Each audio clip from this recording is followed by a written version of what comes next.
Hey, I'm Ty with WTI, and I wanted to show you my husband's backpack. One of the main factors in us choosing a backpack was finding one that could fit his laptop. So this one was big enough that it could fit his laptop.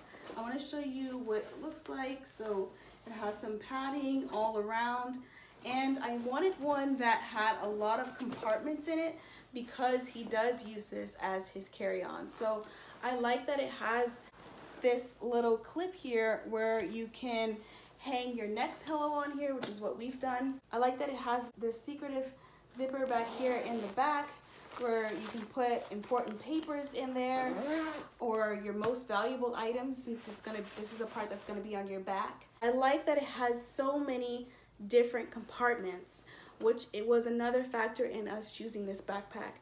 So it has an opening here, a side opening here, another one here. Inside there's also a bunch of other compartments in here, and there's another zipper here with more compartments and more slots in here.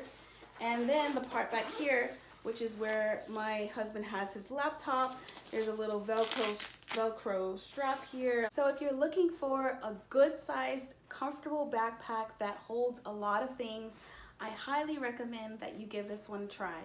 And that's my point of view.